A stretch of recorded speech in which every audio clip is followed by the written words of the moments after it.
जोड़ों को सिकुड़ने जोड़ों को मुड़ने नहीं देता, क्योंकि जोड़ एक दफ़ा मुड़ जाए और उसके ऊपर की खाल सिकुड़ जाए तो जोड़ भी ख़राब होना शुरू हो जाता है, सीधा करना बहुत मुश्किल हो जाएगा, सीधा करना मुश्किल हो जाता है।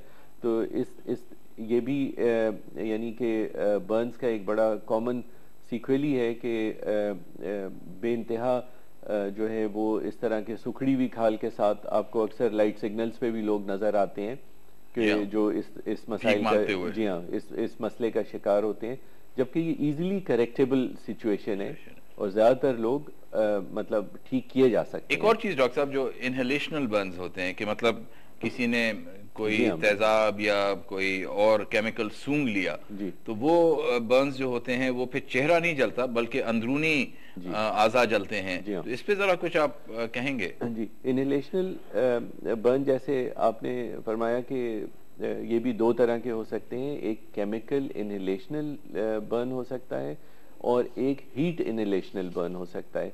जैसे कि अगर कमरे में आग लगी है और एक शख्स जो है या दो शख्स जो हैं वो इतनी दूर आग से हैं कि वो आग से डायरेक्ट तो नहीं जल रहे, लेकिन वो गर्म हवा उनके फेफड़ों में जा रही है, क्योंकि उन्होंने सांस तो लेनी है क्लोज्ड एनवायरनमेंट में या किसी बंद कमरे में। अब वो गर्म हवा जो आपके फेफड़ों की नाजुक लाइनिंग है उसको वो खराब कर देती है इनिशियली, और आपके गले में और आपके जो ट्रैक हैं, जो लाइनिंग है फेफड़ों की, उसको खराब कर देती है।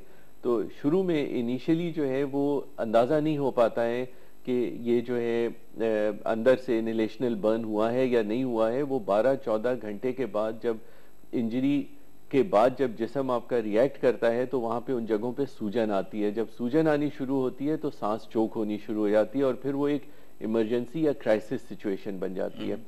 तो अगर कभी भी ऐसी जगह बर्न हो जो कि क्लोज्ड एनवायरनमेंट में हो तो उसको इनिशियली डॉक्टर को दिखाना इसलिए ज़रूरी है ताकि अगर ऐसे आसार नज़र आ रहे हैं कि मुंह में गर्म हवा गई है या भाप गई है तो उसका इलाज फौरी तौर पे शुरू किया जाए या ऑब्जर्वेशन में रखा जाए। और केमिकल से भी ऐसे हो सकता है डॉक्टर साहब, एक दो केसेस हाल में नज़र से गुजरे जिसमें किसी ने पेट्रोल डालने के लिए अक्सर वो चूसते हैं या सूंघते हैं मोटरसाइकिल में कि पेट्रोल आ नहीं रहा है, कि एयर लॉक आया हुआ है, तो उससे पता लगा कि पेट्रोल सूंघ लिया और उससे लेकिन इससे पहले कि आप जवाब दें, कॉलर हैं लाइन पे, उनका मैं एक सवाल ले लूं।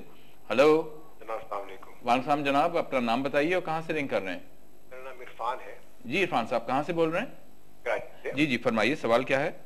असल में होता ये डॉक्टर साहब, मेरा अंदाजा ये है कि मैं समझ पा रहा हूँ कि जो आमतौर पर बर्न केसेस होते हैं वो लोअर क्लास के बेचारों, तो उनमें कंस्ट्रक्टिव सर्जरी तो काफी एक्सपेंसिव हो जाती है क्योंकि आम अफोर्ड नहीं कर पाता है, वो कैसे कर पाते हैं बेचारे। ठीक है, इट्स अ गुड क्वेश्चन। कह रहे हैं कि बर्न्स आमतौर पे सोशो इकोनॉमिक जो गरीब तबका होता है उसमें ज्यादा होते हैं, तो वहाँ सर्जरी तो बड़ी महंगी पड़ेगी। जी हाँ, लेकिन आपका इरफान साहब शुक्रिया, आपने एक अच्छा सवाल किया। उसमें जो है वो ज़रूरी नहीं है कि हर ऑपरेशन की सर्जरी की जाए या हर बर्न्स के बाद सर्जरी की जाए, लेकिन उनकी जो मैनेजमेंट है, जो कि नॉन सर्जिकल मैनेजमेंट है, जो इनिशियल वक्त की मैनेजमेंट है, वही बहुत सारी सर्जरी से बचा लेगी मरीज़ को। और अगर वो सही तरीके से सिचुएशन को हैंडल किया जाए, जैसे मैंने कहा कि जोड़ों के स्प्लिंट लगाए जाएं या ज़ख्मों को सही तरीके से साफ़ रखा जाए, एंटीबायोटिक्स दी जाएं और सही इलाज हो, तो बहुत सारे लोग जो हैं वो किसी भी सर्जरी से वैसे ही बच जाएंगे। तो डॉक्टर साहब बिल्कुल आपने सही फरमाया, और मेरी इस पे एक छोटी सी बात मैं ऐड कर दूं कि काश हमारे सरकारी अस्पताल भी मरीजों को फ्री इलाज अगर फराहम करें, बिकॉज आफ्टर ऑल मतलब एक सेहत की जिम्मेदारी लेना, एक इंसान की सेहत की, कौम की सेहत की जिम्मेदारी लेना, ये हुकूमत के अवलीन फराइज में से होते हैं, जो भी हुकूमत हो।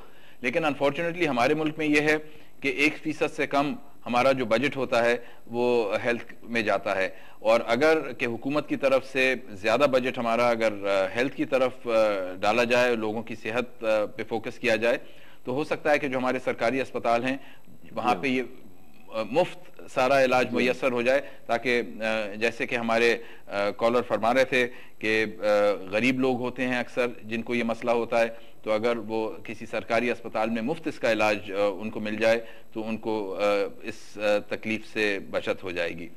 नाजरीन, प्रोग्राम हमारे इख्तिताम पे पहुंचने वाला है। मुझे उम्मीद है کہ ڈاکٹر شہاب سے جو آج گفتگو ہوئی اس سے آپ نے کافی کچھ سیکھا ہوگا. اگلے ہفتے میں ایک نئے موضوع اور ایک نئے مہمان کے ساتھ انشاءاللہ آپ کی خدمت میں دوبارہ حاضر ہوں گا. اس وقت تک کے لیے اجازت دیجیے. اللہ حافظ.